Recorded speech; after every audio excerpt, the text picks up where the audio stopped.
हाँ, तुम ठीक कह रही हो। ठीक है, वापस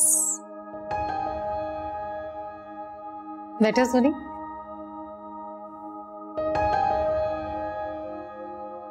क्या कर रही थी आप मामा? कभी हमें भी वक्त दे दिया करें। रोशान हर वक्त बिजी रहता है, आप भी अपने रूम में रहती हैं। सोनी, मैं तुम लोगों की प्राइवेसी को डिस्टर्ब नहीं करना चाहती। ये क्या बात कर रही हैं आप मामा? आप भी अब इस घर का हिस्सा है। मामा, आप खुद को इतना लोनली फील क्यों करती हैं? ऐसी कोई बात नहीं है। अच्छा, फोन पे किससे बात कर रही थी आप? तुमने एक दफा मुझसे पूछा था ना कि मैं यहाँ तुम्हारे पास आने के लिए राजी कैसे हो गई। जी, मगर आपने बताया नहीं था। मुझे नायाब ने बहुत समझाया था। क्या? कि मैं तुम्हारे पास आ जाऊं।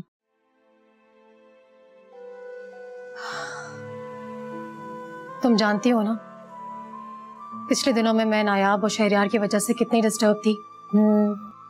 मामा, लेकिन आपने तो नायाब आंटी से माफी मांगी थी ना, उसके बाद तो आप काफी सेट हो गई थी। वैसे क्या बात हुई थी वहां मामा? मुझे नायाब ने बहुत समझाया था, बहुत ज्यादा। क्या? यही कि मैं तुम लोगों के साथ तुम्हारे घर चली जाऊं। औलाद से बढ़कर इंसान का कोई सहारा नहीं हो सकता। हर रिश्ता मतलबी और खुदगर्ज हो सकता है,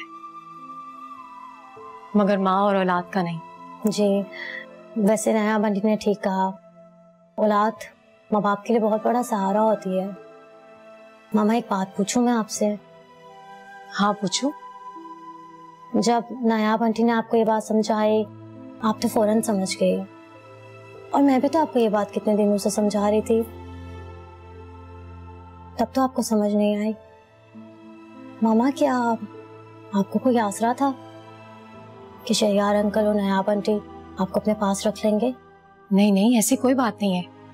बल्कि शहरयार तो मुझे अभी भी फ्लैट ऑफर कर रहे थे, मैंने उन्हें मना कर दिया। अच्छा किया आपने। मगर मामा, मना क्यों किया? वो फ्लैट तो दे देते, मगर फिर उस पर अपना हक भी जमाते। जब मर्जी होती वहां आते जाते।